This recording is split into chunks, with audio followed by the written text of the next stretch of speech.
Pernahkah kalian mendengar nama Qin Shi Huang?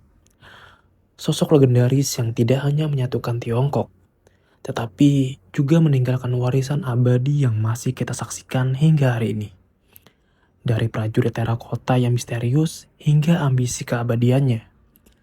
Kisah Qin Shi Huang penuh dengan intrik, kekuasaan, dan rahasia. Tapi, benarkah ia sekuat yang digambarkan dalam anime Record of Ragnarok? Mari kita telusuri bersama, siapkan diri kalian. Karena hari ini kita akan menyelami kehidupan sang kaisar pertama Tiongkok. Siapakah itu Kaisar Qin Shi Huang?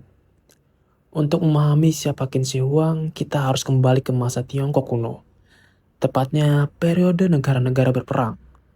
Ini adalah era penuh konflik di mana berbagai kerajaan saling berebut kekuasaan. Di tengah kekacauan ini, lahirlah Ying Zheng pada tahun 259 sebelum Masehi, putra dari Raja Zhuangxiang dari Qin. Sejak kecil, Ying Zheng menunjukkan ambisi dan kecerdasan yang luar biasa. Ia naik tahta sebagai Raja Qin pada usia 13 tahun.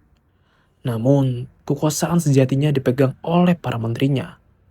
Baru setelah ia mencapai usia dewasa, Ying Zheng mulai menunjukkan taringnya, membersihkan para pembangkang, dan mengambil kendali penuh atas kerajaannya. Setelah melakukan 6 negara lainnya satu persatu, Han, Zhao, Wei, Chu, Yan, dan Qi pada tahun 221 sebelum Masehi, Ying Zheng berhasil menyatukan seluruh Tiongkok. Ini adalah momen monumental. Ia tidak lagi merasa pantas disebut raja, melainkan menciptakan gelar baru yang lebih agung, Huangdi, yang berarti Kaisar Agung. Dari sinilah ia dikenal sebagai Qin Shi Huang, yang secara harfiah berarti kaisar pertama dari dinasti Qin. Penyatuan Tiongkok bukanlah tugas yang mudah. Butuh strategi militer yang berlian, kebijakan politik yang kejam, dan tekad yang tak tergoyahkan dari Qin Shi Huang. Pasukan Qin terkenal sangat disiplin dan brutal. Mereka menggunakan formasi militer yang inovatif dan persenjataan canggih pada masanya. Qin Shi Huang sendiri adalah seorang pemimpin militer yang cerdas, yang memimpin pasukannya dalam serangkaian kampanye militer yang menghancurkan penaklukan terakhirnya negara Qi, menandai berakhirnya periode negara-negara berperang dan dimulainya dinasti Qin. Setelah menyatukan Tiongkok, Qin Shi Huang tidak ingin kekuasaannya terpecah lagi. Ia menghapus sistem feodal dan menggantinya dengan sistem birokrasi sentralistik. Seluruh wilayah dibagi menjadi prefektur dan komanderi yang diperintah oleh pejabat yang ditunjuk langsung oleh kaisar. Ini adalah langkah radikal yang sangat efektif dalam mengonsolidasikan kekuasaannya. Salah satu warisan terpenting Qin Shi Huang adalah standarisasi. Ia memperlakukan legalisme sebagai filosofi negara, sebuah sistem hukum yang ketat dengan hukuman berat bagi pelanggar. Selain itu, ia melakukan standarisasi aksara Tiongkok, memudahkan komunikasi dan administrasi di seluruh kekaisaran. Mata uang, mendorong perdagangan dan ekonomi yang terintegrasi. Satuan berat dan ukur, memperlancar transaksi dan mengurangi kebingungan. Lebar poros gerobak, agar semua gerobak bisa melewati jalanan yang sama. Ini mempermudah transportasi. Semua ini adalah fondasi penting bagi perkembangan Tiongkok di masa depan. Pengaruh Qin Shi Huang terhadap sejarah Tiongkok sangat masif dan berlangsung hingga ribuan tahun setelah kematiannya. Qin Shi Huang memerintahkan pembangunan proyek-proyek infrastruktur raksasa mengubah landscape Tiongkok. Yang paling terkenal adalah Tembok Besar Tiongkok. Meskipun sebagian besar tembok besar yang kita lihat hari ini dibangun pada masa dinasti Ming, fondasi dan beberapa bagian awalnya dimulai dari Qin Shi Huang untuk melindungi perbatasan utara dari serangan suku nomaden. Selain itu, ia juga membangun jaringan jalan raya dan kanal yang luas, mempermudah transportasi dan komunikasi di seluruh kekaisaran. Obsesi Qin Shi Huang terhadap keabadian dan kehidupan setelah mati membawanya pada proyek terbesar dalam sejarah Tiongkok. Mausoleumnya yang kolosal, yang dijaga oleh ribuan prajurit terakota dalam ukuran asli. Setiap patung memiliki fitur unik, mencerminkan keragaman prajuritnya. Ini adalah bukti kekuatan, kekayaan, dan keyakinan Qin Shi Huang akan kehidupan setelah mati.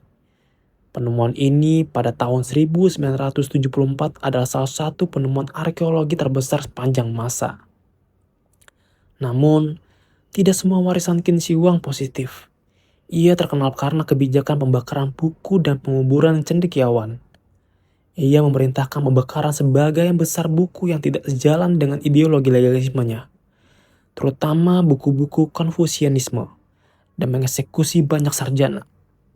Tujuannya adalah untuk mengonsolidasikan pemikirannya dan menghilangkan ide-ide yang dianggap subversif.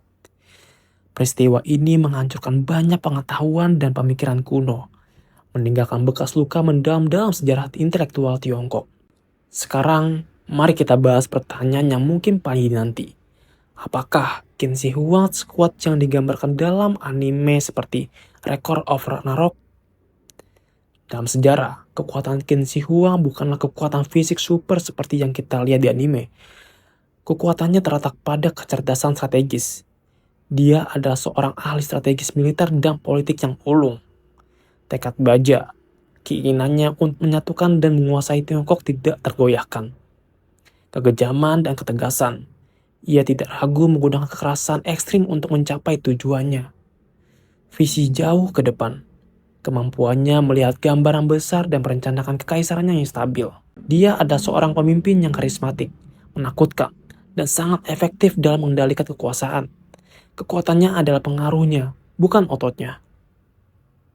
Di Record of Ragnarok, Qin Shi Huang digambarkan sebagai petarung yang sangat kuat dengan kemampuan fisik dan spiritual yang luar biasa, mampu mengalahkan dewa. Ini adalah interpretasi fiksi yang sangat dibesar-besarkan demi tujuan hiburan. Karakteristik seperti Heavenly Hand of the Great One atau Divine Weapon Shi Huang adalah murni imajinasi kreatif penulis anime, yang mengambil inspirasi dari sosok historisnya dan memadukannya dengan elemen fantasi. Jadi secara historis, Qin Shi Huang bukanlah petarung super.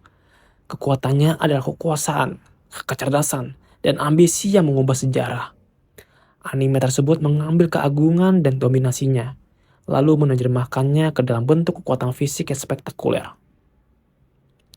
Qin Shi Huang adalah tokoh yang kompleks, seorang visioner yang kejam, penyatu yang menindas.